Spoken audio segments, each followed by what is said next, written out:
Hi, for those of you that don't know me, my name is Amit. I'm with RSA, so here I am at BSides.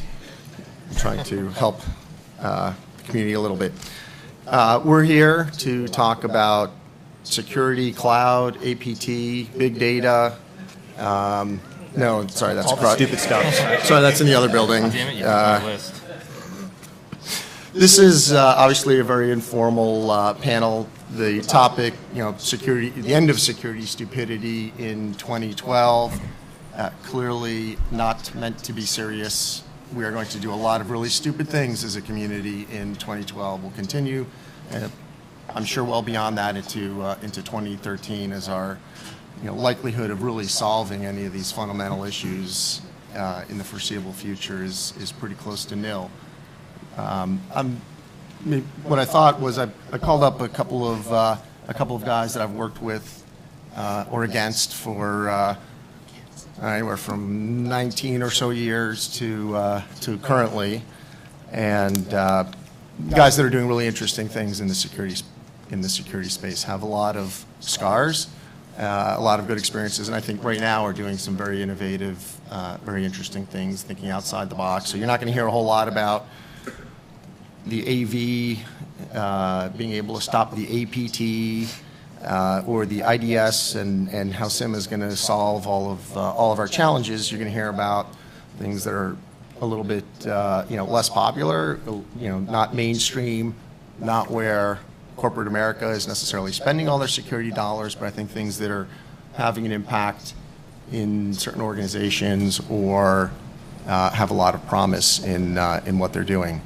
So I'm going to let Ron Gula introduce himself and kick it off. Thanks a lot. Thanks a lot. Hi there, I'm Ron Gula. I'm the CEO of Tenable Network Security. We do vulnerability scanning. You might have heard of a product called Nessus. This is not a sales pitch. We also do a variety of SIM and network monitoring type of solutions. The thing that I want to talk about, though, is that from where we sit with that community of users out there, we've seen a lot of stupid.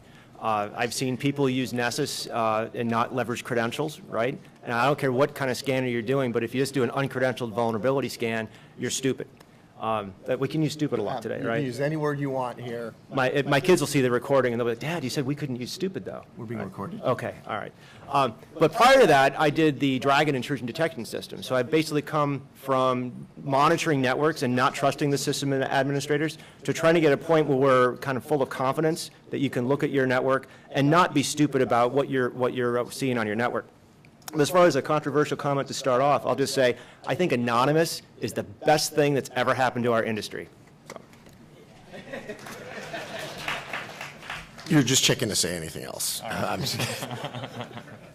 No, actually, that's another topic which you don't hear a whole lot about, across the street. But I think, just to tee off that before moving along, I think the anonymous series of exploits is going to fundamentally change security. A lot of enterprises, far more than they realize today, where they have a lot of experience identifying assets, high-value systems, regulatory control data types or transaction systems, and now all of a sudden the attack surface of what they have to protect and what is exposed to them has just gone through the roof, because brand is just so important. Roland, I think that's probably a good way to tee it off to you to introduce yourself. Sure. I'm Roland Cloutier. I am not a CEO, and I don't even play one on TV.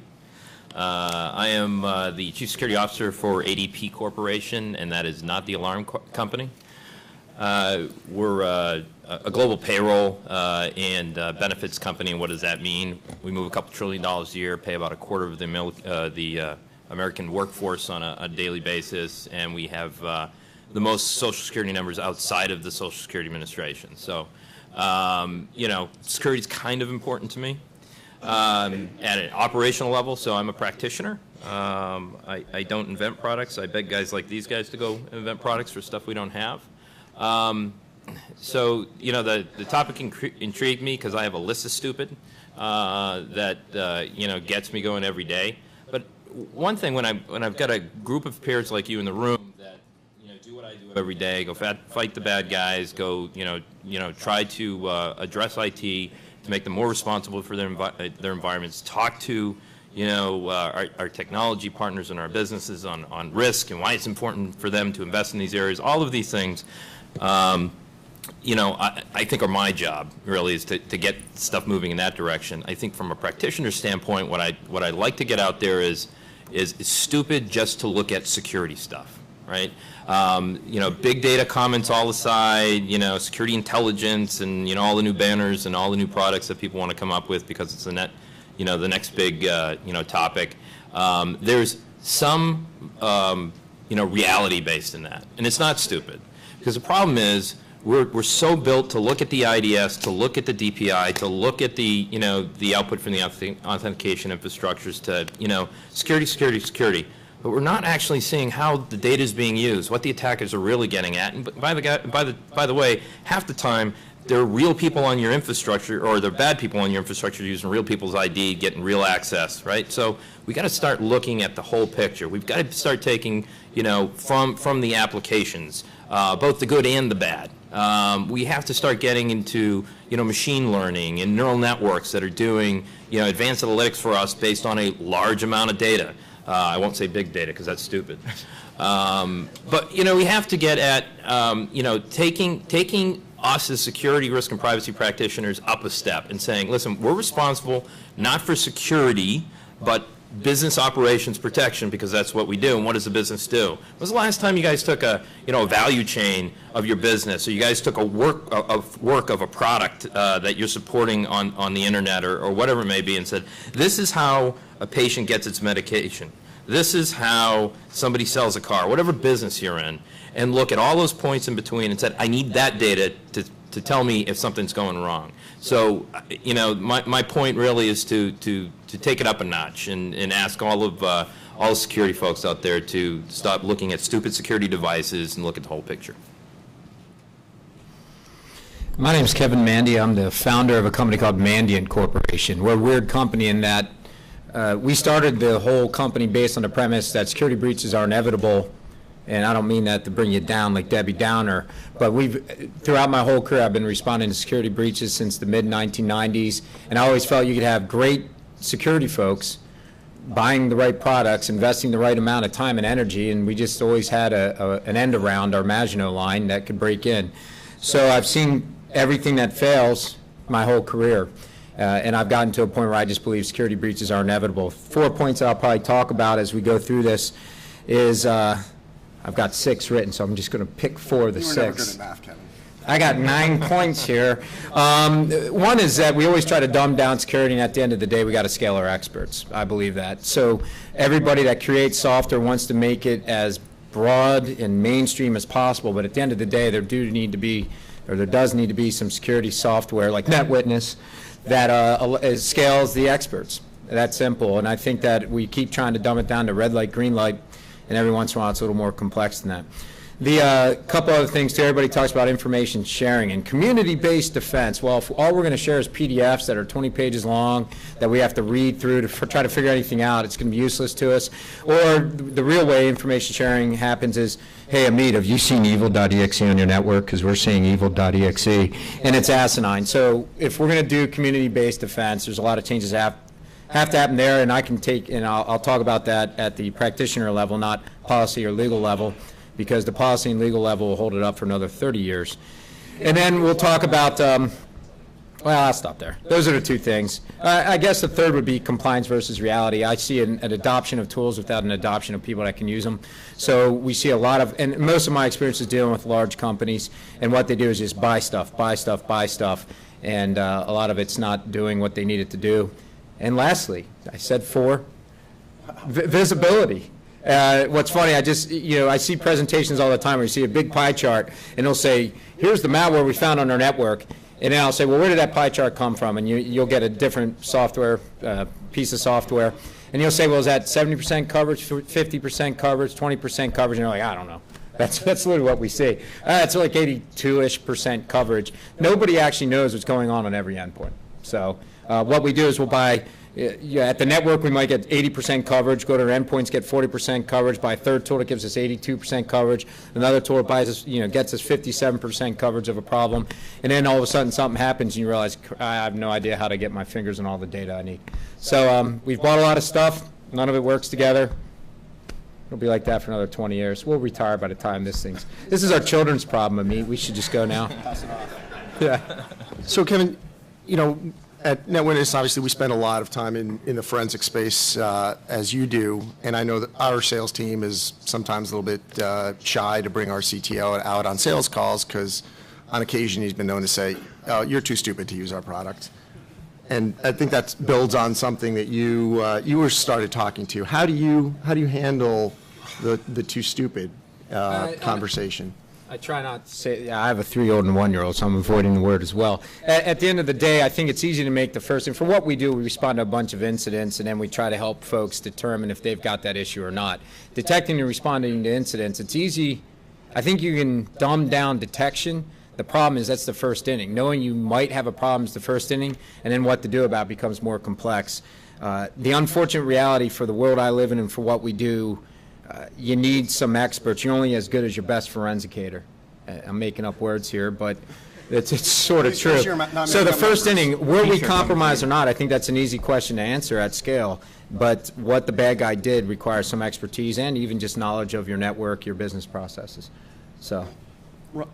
Okay. Yeah, so you might be too stupid to run a product. I definitely agree with that. But as an organization, if you can't recognize that or that you're using the products incorrectly, that's a big problem. So in my opening comments, I talked about doing credential scans with Nessus, right? You can scan and we try our best to tell you the vulnerabilities. You give us credentials to log on, we'll tell you everything, right? Well, your organization might be stupid to not do that, right, and not look at that problem. Maybe you're really smart. Maybe from a compliance point of view, you don't want to report on all those missing patches and have those security guys at arm's length. So depending on who you are, you could be smart like, or dumb like a fox, so to speak, or just stupid and need to go a bit further. Roland, you've, over at least the last 2 jobs as CISO, had a tremendous success in hiring really smart guys and building talent, growing talent. How do you find the mix or how do you get people that are too stupid today, get them smarter, or how do you take your really sharp guys and scale them out? Yeah, we don't hire stupid people anymore. Actually, we let our practitioners hire our practitioners, right? That's our theory. Is it may take a hell of a lot longer than using your HR and recruiting people, but if you hire really super good people, and we feel that they're quality individuals and they surround themselves with quality individuals, then you'll naturally, create people that want to join a good team. So that's the type of people that we look for. But I think the better topic is the skill set is changing, right? When we're talking, 10 years ago, were we talking about having, a risk portion of your job? I'm just curious, how many people do risk part-time in here? No. Okay, so a few of you, a lot of you will be doing it in the future. It's just going to be part of what you do. But we never even thought that that'd be required. So what are we talking about now? Data analytics. We're talking about deep analyst type understanding of multiple technologies. So we're trying to go find people that understand that. Where are we finding them? Folks from the labs, right? Sandia Labs, any place like that, guys coming out of the fort, people that are, maybe grew up in government for a short while and got some really cool skills and then can translate that back into commercial use on our side. We're also, we're changing our organization to represent that. So if we have quality engineers or, good, and I don't mean quality engineers, but, good non-stupid security engineers, we'll take them and give them the opportunity to go grow into whatever field they want. So for forensics, right, we can't live without forensics. It's funny how many companies I go into that are my size or bigger, Fortune 100 companies, and you ask them, you want to have a discussion to do information sharing about, forensics capabilities, and you're like, where's your forensics team? We don't have that. How can you not, right? I mean, that's just a basic skill that you need to have. So we take people that have grown up in the environment and driven them further into what they want to go do. Of course, there's that, and there's also the company that has a forensics team, an incident response team, and a team that hunts APT. That's funny, come on. Yeah. Ron, I think that brings up at least another question in my mind. Kevin's practice, our practice, talks about visibility. Clearly, agility is, since you don't know what the next characteristic is going to be, how do you prepare yourself today to be able to answer the question that you should have been looking for a few weeks ago? And also, the critical role of threat intelligence in our business, I think, is also similar to the types of research that you're doing. How do you stay on the leading edge of vulnerability exploration and things like that? Absolutely. So, there's really a couple things going on out there. As far as vulnerabilities worlds go, there's more and more surface area out there. There's a lot of attention that was brought up this year thanks to Digital Bond, to Project Basecamp, PLCs, different industrial control systems and whatnot. I don't know about you, I don't have a lot of that kind of gear at my house, right? But that's the kind of stuff that I'm glad to be involved with, because it takes the sort of Hollywood scare tactics out of, everybody's going to hack in and turn off power and stuff like that. So in some cases, there's partnerships with experts, but when you start looking at other pieces of technology that aren't really getting a lot of attention, iPhones, right, iPads, things like that. That stuff's kind of where Windows NT was, a long time ago. I mean, I still remember going back to Black Hat and Dominic Brzezinski standing up and saying, does anybody have a remote for like NT4, right? Of course, we had 15 years of remotes after that once we added all this stuff on, right? So part of it's planning for the future. So, when you start looking at all the different kinds of technologies out there, it's just a matter of really keeping up and what are the basics. I still like to think about everything as a model. Is it supposed to be on my network? Is it configured correctly? Is it patched? Is it being used correctly? And I don't care if your system is PeopleSoft or a PCI e-commerce server or the CEO's iPad, right? If you can't answer those questions, you're going to open yourselves to stupid malware. You're going to open yourself to nation-state attacks. And depending on who you are, you're going to have to suffer the consequences. So, yeah. And that's, I want to touch on that because people always focus on the security people when there are issues.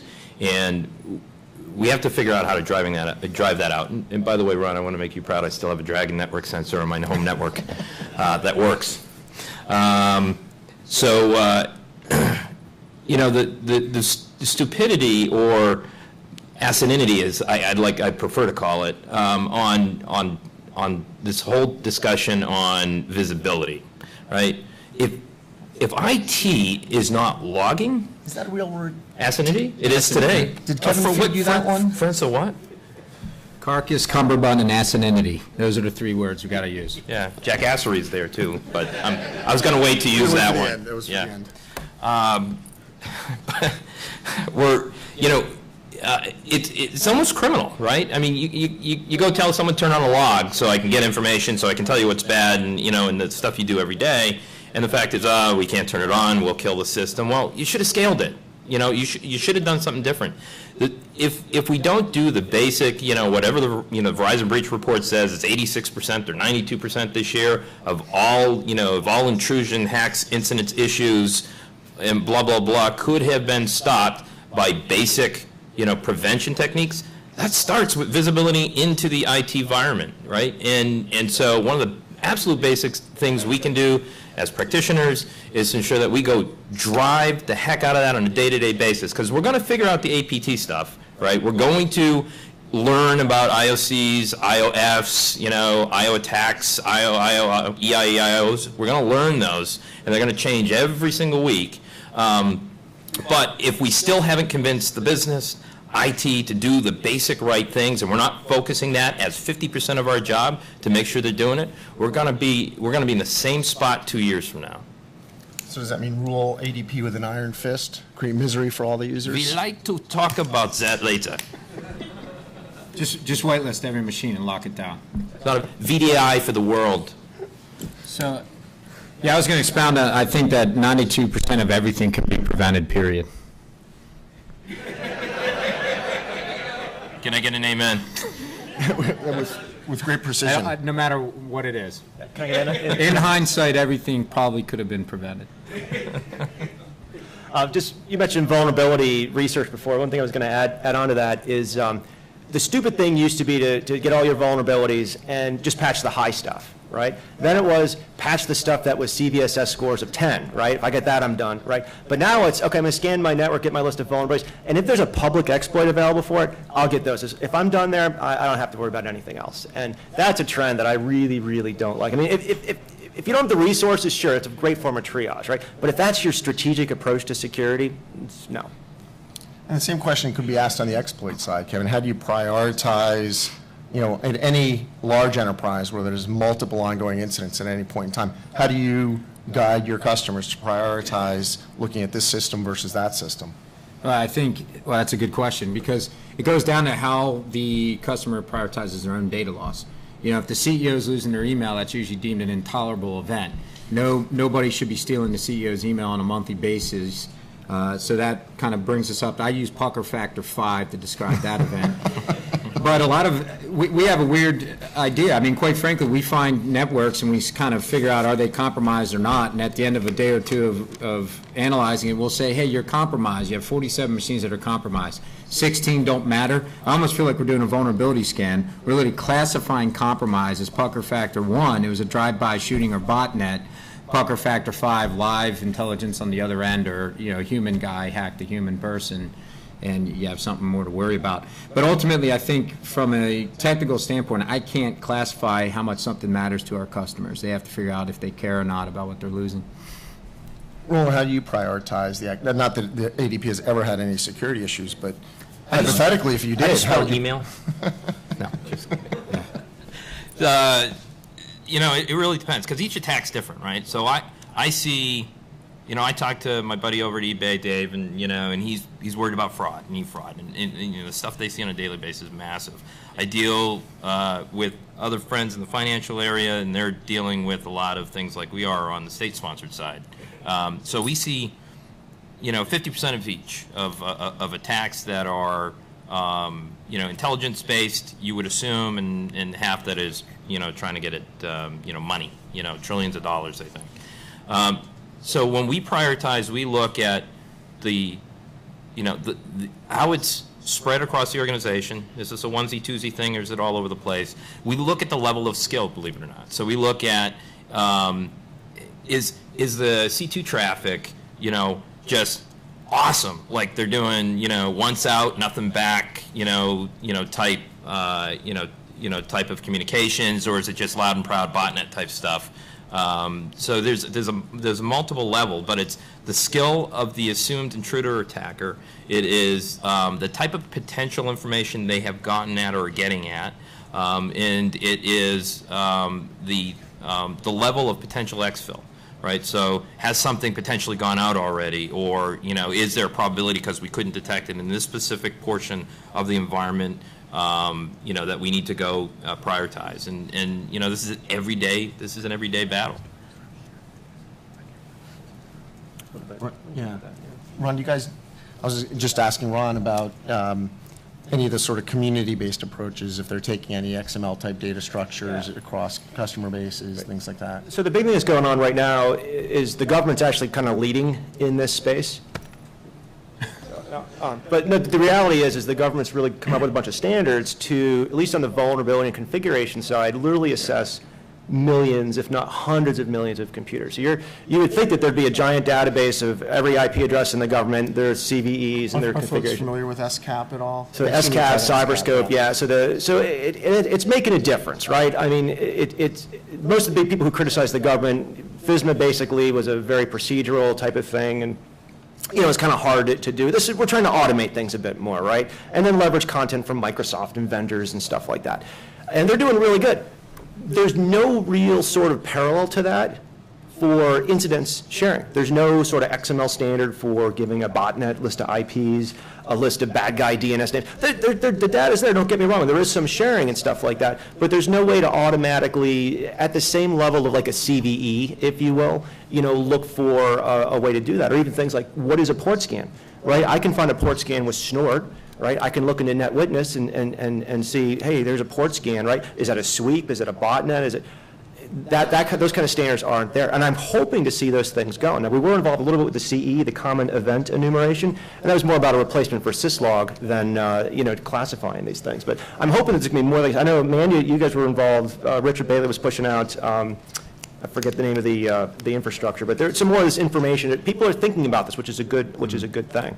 Yeah, as a guy who spent a lot of time criticizing the government's security efforts, I think Ron brings up an excellent point with SCAP, and if you haven't looked at any of those standards, they're actually one of the few areas where the government involvement and leadership, I think, has been critical. Kevin, I know pushing standards, I don't know if IOCs are standards at this point. Are they open? What is the indicators of compromise effort all about? Well, I think back to SNORT. I mean, SNORT became, for us at least, the threat intelligence for network-based countermeasures. I think we need to have I think the private sector is going to come up with it before the government does, quite frankly. I think all you need to have a standard of threat intelligence we can all share and have it meaningful and actionable is you got to be able to generate intelligence, edit or manage that intelligence, and share it. But what we can't keep sharing is PDFs, Word docs, and phone calls, or we're going to get our butts kicked forever. So after 18 years of doing forensics, we came up with a schema we called Open IOC or Open IOC. You can call it whatever you want. At the end of the day, we share intelligence internally by sharing a darn file. So if we respond, as I sit here today, we're responding to 44 security breaches. Just got the text.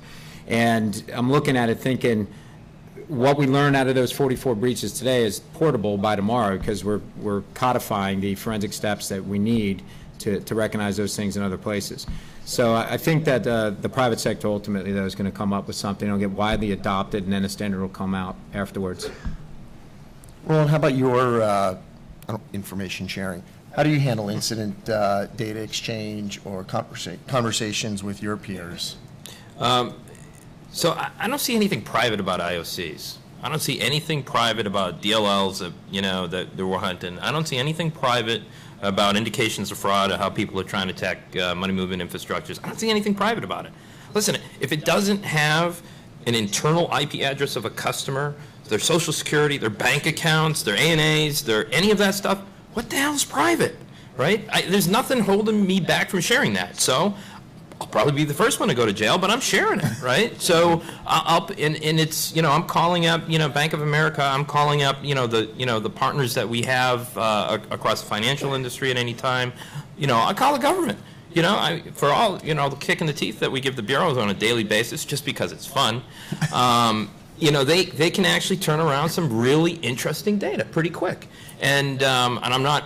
I'm not breaking law. I'm not violating any contracts. I'm not, so on and so forth. So we share a lot of information, and we ask people to share back with us. And whether it's through, I'm sure some of you belong to the FSISAC or some of the bigger ones, NCFTA, so on and so forth. Those are great avenues for sharing. And so we do it all the time. The reality is they've already done it to someone else. Someone else has most probably already figured out, their intrusion mechanisms, the multiple technologies they've used to do it, so on and so forth. So this whole, and I heard it in the keynote this morning, and I heard it in meetings all day yesterday. Well, there's still a problem with information sharing. I don't see the problem. I mean, I'm not going to give you, Amit's, paycheck information, although I have it. But I will give you the information about how the person attacked, what routes they came through, the routing infrastructure through the internet they came through, the providers, and everything else I can to say, hey, do you guys see this type of workflow before, and tell me what they did in your environment, right? So, and by the way, preventative techniques. I have, deep packet inspection. I have these type of controls. Did you guys instantiate any type of new controls in this environment, whether monitoring, preventive, so on and so forth? And did you write a rule? I mean, it's kind of embarrassing. The risk guys were doing this 5 years ago, with sharing, their risk workflows. Matter of fact, the last point I'd like to finish up on that around this whole information sharing thing is, one of the most stupidest things I've done, and I got to check myself all the time in my position, is I didn't write things down, and I'm never making that mistake again. So when we found something bad, and we told someone to go fix it, hey, you got something in your environment, you should go fix it, blah, blah, blah. I didn't write it down. And what happens? They don't fix it, right? We found it, they never fixed it, someone broke it, right? And it becomes a problem and an emergency, and now I get guys working, 18-hour shifts instead of 14-hour shifts, right? So, this is the from my practitioner standpoint is I'm asking everyone, stop the stupidity, write it down, hold people accountable, and when your general counsel or whoever says, can't really write these things down, it might be a compliance issue, too damn bad, right?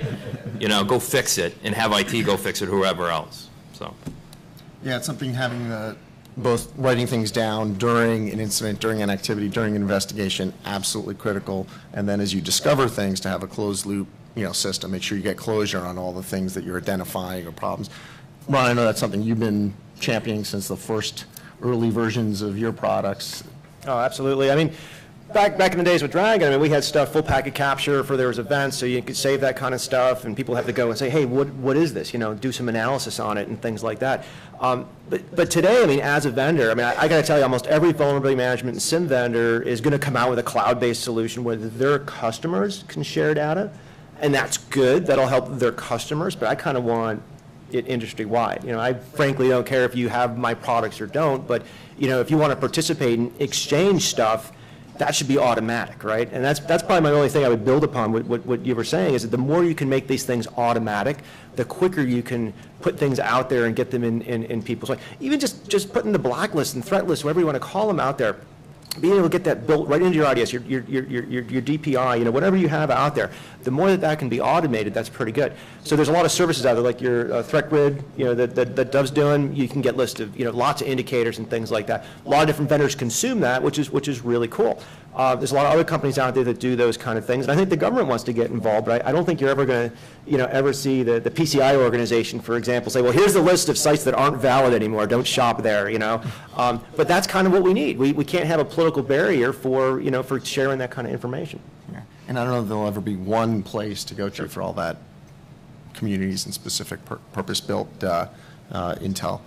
So I don't know if folks have additional stuff, or maybe open it up to. Let's open it up. Following on what you just said, how important would anonymity be in the type of disclosure? I can take that. It's going to be important, right? No matter how much I push back and say I'll go to jail and blah, blah, blah, because I really don't want to go to jail. I don't look good in orange. The fact is that there are some trade laws. There are some privacy laws that are going to restrict, components of that data, and so on and so forth. So the capability for an organization to be successful in that framework and environment will be, you got to make it anonymous somehow, right? You got to, if you don't have to, don't put on the switch. If it's not important to, if it is important to you, put on the switch, scrub it before it goes up into the platform. Because, other thing people have to think about is the power of the subpoena. It's a beautiful thing, right? I use it all the time, right? We're having an issue. Let's go get a subpoena through a government entity, go get the bad guy's information and start tracking them down.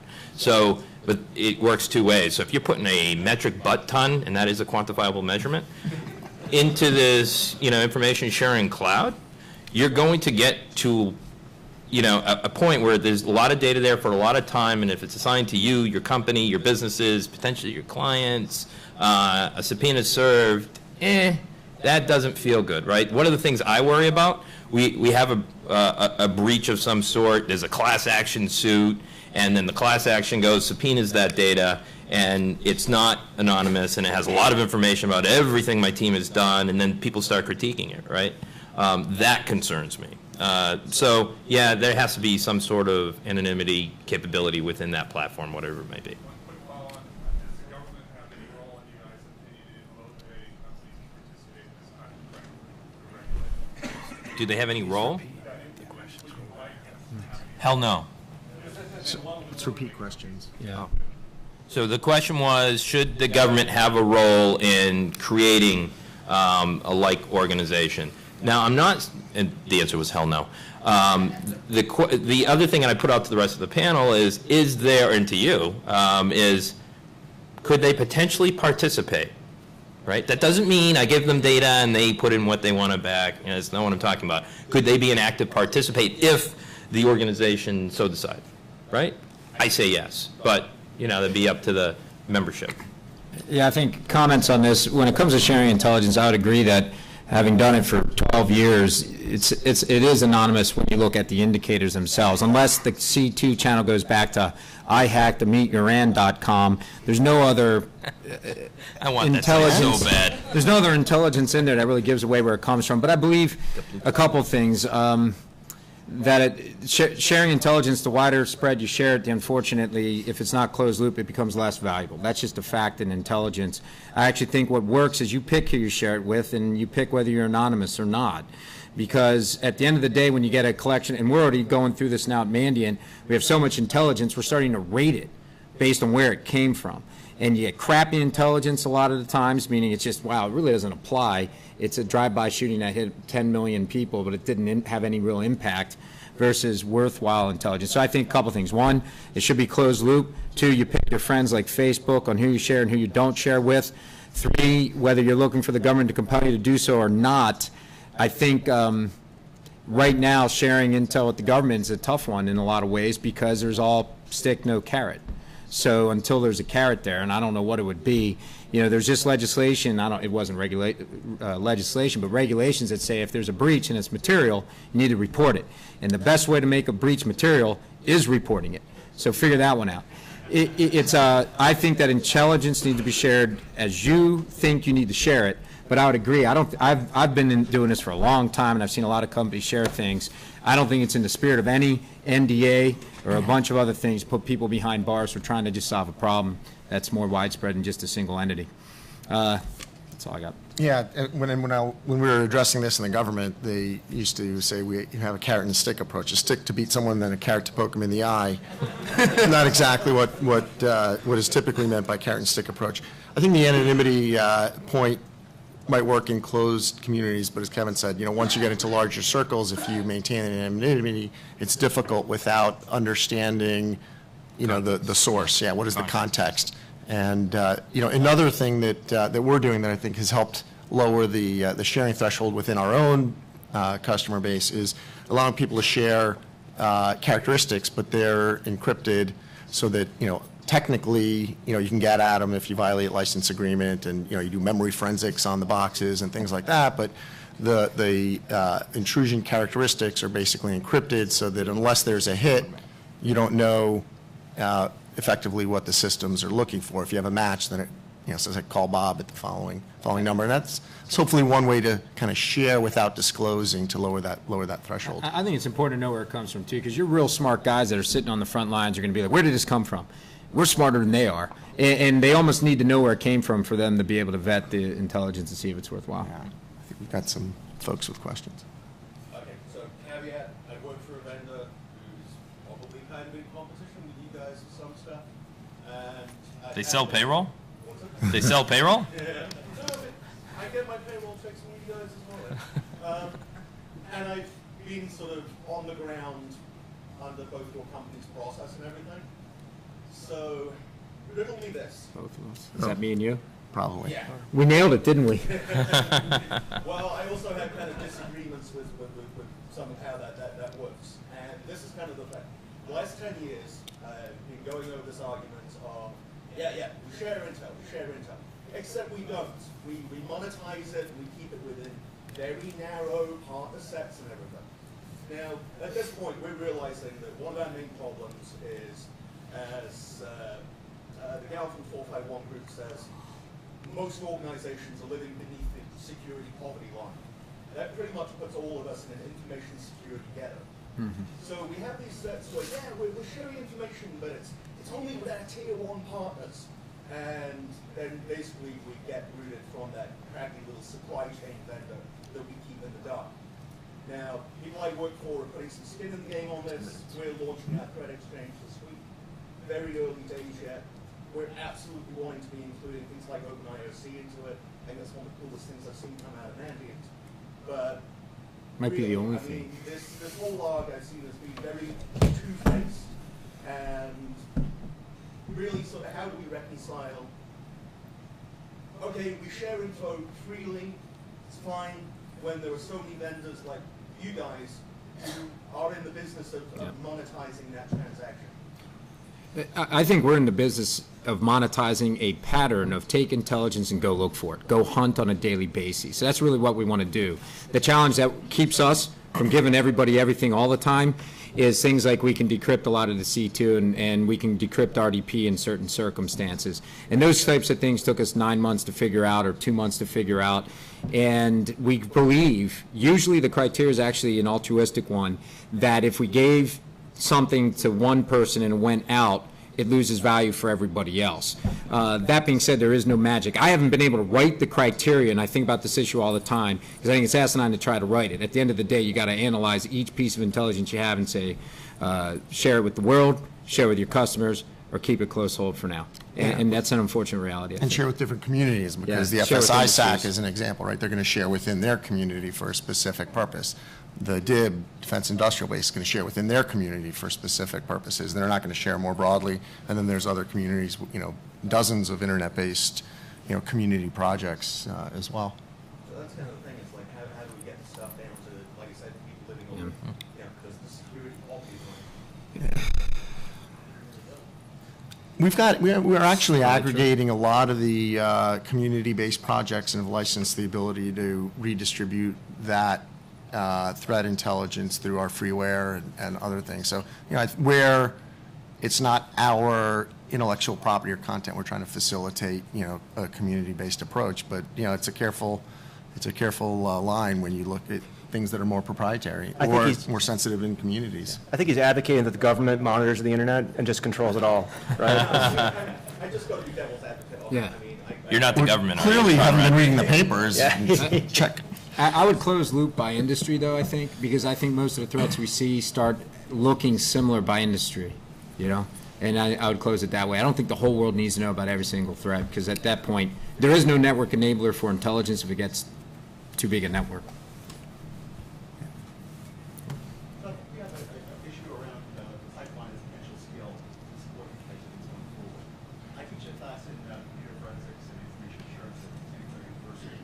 But what else would you like academia to be doing? Let me touch on this. So I'm very involved so I love to corrupt little minds, right? You take young people and you get early into the education cycle, I'm talking like high school and into the university and college level, and you will create the most fantastic set of people. I think what the University of Maryland is doing, I think what Norwich is doing, I think what, there's 7 or 8 really great colleges or universities I know about, but they can't do it alone, right? It can't be just the instructors and the professors and the practitioners going there and teaching, part-time at night or whatever. It's got to be us. It's got to be us opening up opportunities for students to come in and whatever guys that's under within your environment. If you're going to open up jobs for students, do co-share, so on and so forth. Normal things that you should be doing. Look to that. I mean, some of the best people I've ever hired started out their freshman year, and came in the summers and worked, and every year thereafter. And then we hired them right out of school, and we have fantastic analysts, right? So get in early and often, give them the projects. If you're a big company, how many big companies here, Fortune 1000s or above, out of curiosity? A few of you. Throw the money at it. $10,000 to a small college that has great students that can come in and do a project for you is not a lot of money, because you're going to spend that on recruiting fees anyways in the future. Light up those minds, right? And show them how really cool the stuff, I use stuff, I almost didn't use stuff. The stuff we do is, right? I mean, because we got a great job. This is cool stuff. It changes every day. This is a great job. We're making a difference. But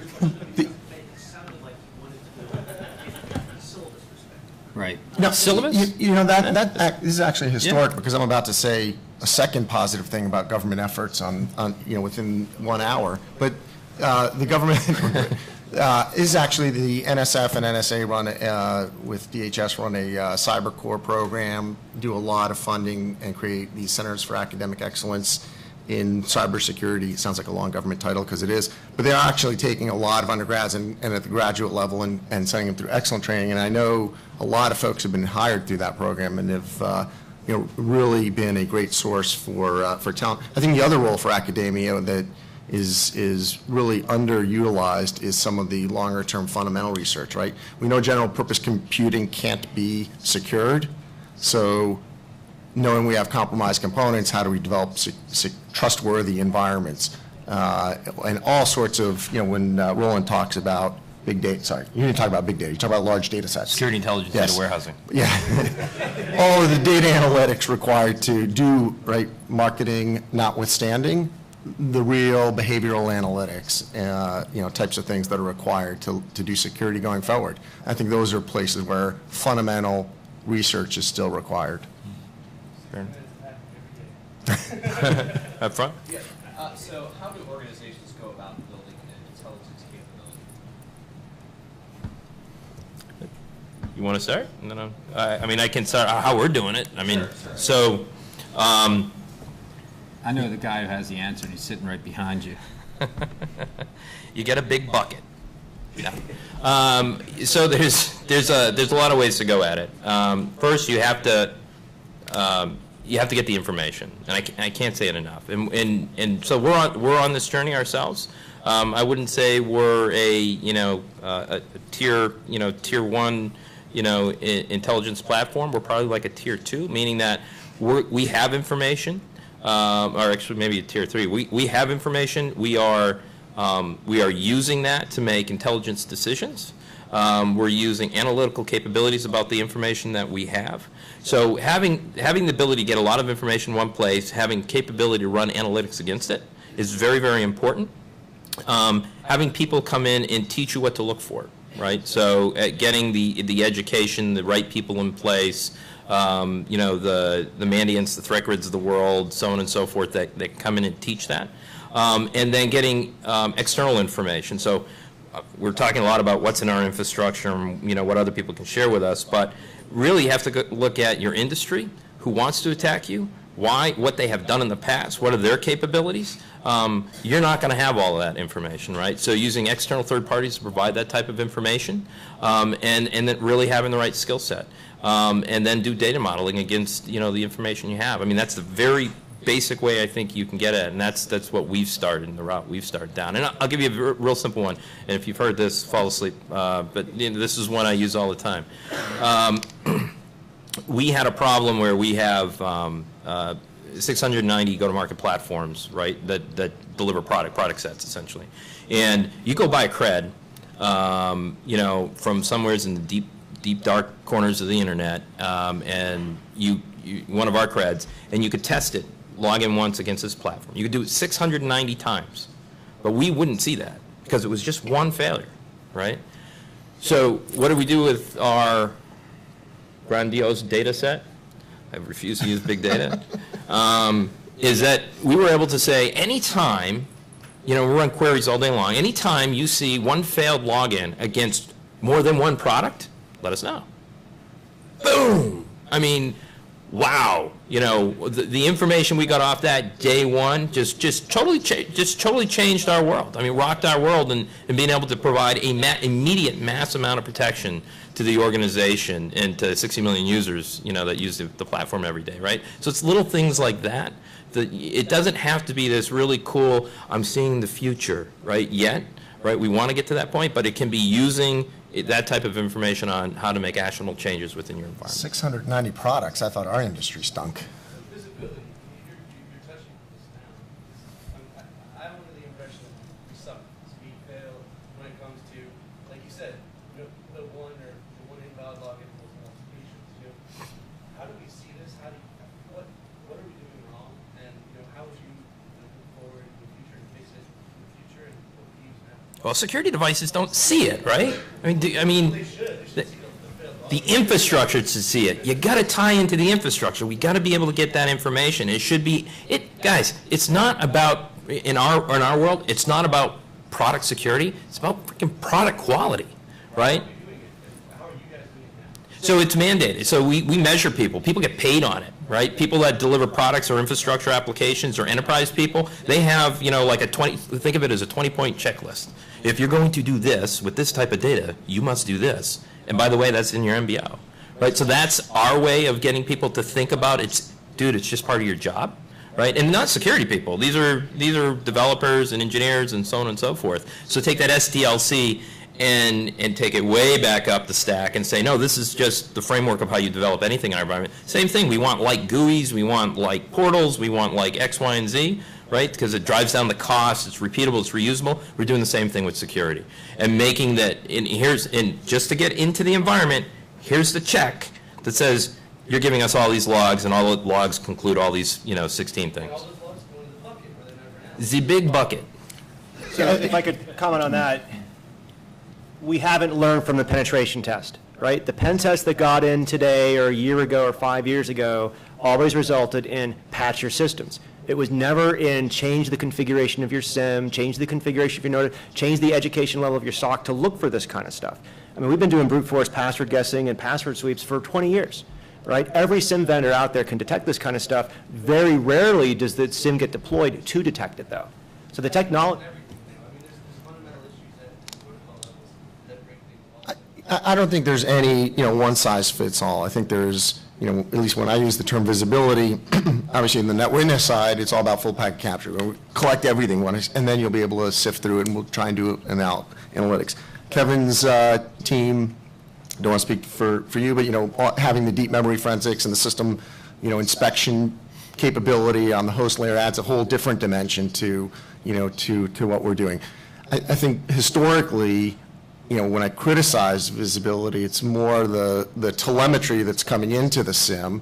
Either you're not including the infrastructure systems, or the telemetry is coming from things that are signature-based and not able to give you the visibility that's required to see the things that matter.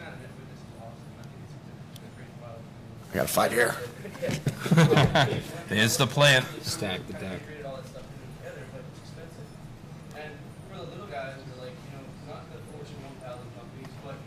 The guys that are small business sitting here at like 20 million, 100 million a year, can't really afford that product. So they're not going to have a SOC either, right? They don't live in a security ghetto if they have a SOC. But look, I'm going to go back one more question, though. So how do you build an intelligence team? The first thing you should do is talk to your management and make sure you're building something that they want, right? Because you might be able to get money. If you don't have budget, then hey, maybe you can't go buy a SIM or a commercial product, but maybe you can use something free and at least know what your limitations are. I think are we out of time? We're going to go for 3.5 minutes. You want to be out of time, don't you? I can tell. I think you got time for one more. more. All right. Well, I'll stick around after. Yeah, the time is over, but we can take another question. I'll do probably a quick one. Basically, the complement to the question of you need this visibility. You mentioned the big bucket to capture all the packets. Look at it later. How do you know what questions to ask? You've got all this data.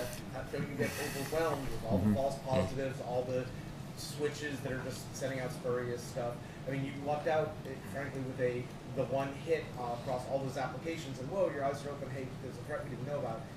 How do you figure out where the value is and find those nuggets? That's intelligence, yeah. Yep. Find out what your applications and the business is trying to do, and build that stewardship Cool, with he's the answering. application owners and the business owners.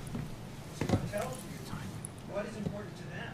What makes the business wake up at 2 o'clock in the morning, right? The things that most people in this... Build your questions from that. Yeah. Exactly. Prioritize your efforts, your focus, your activities on the things that matter most to the organization, the critical business, and leverage your threat intelligence, because that should guide you too.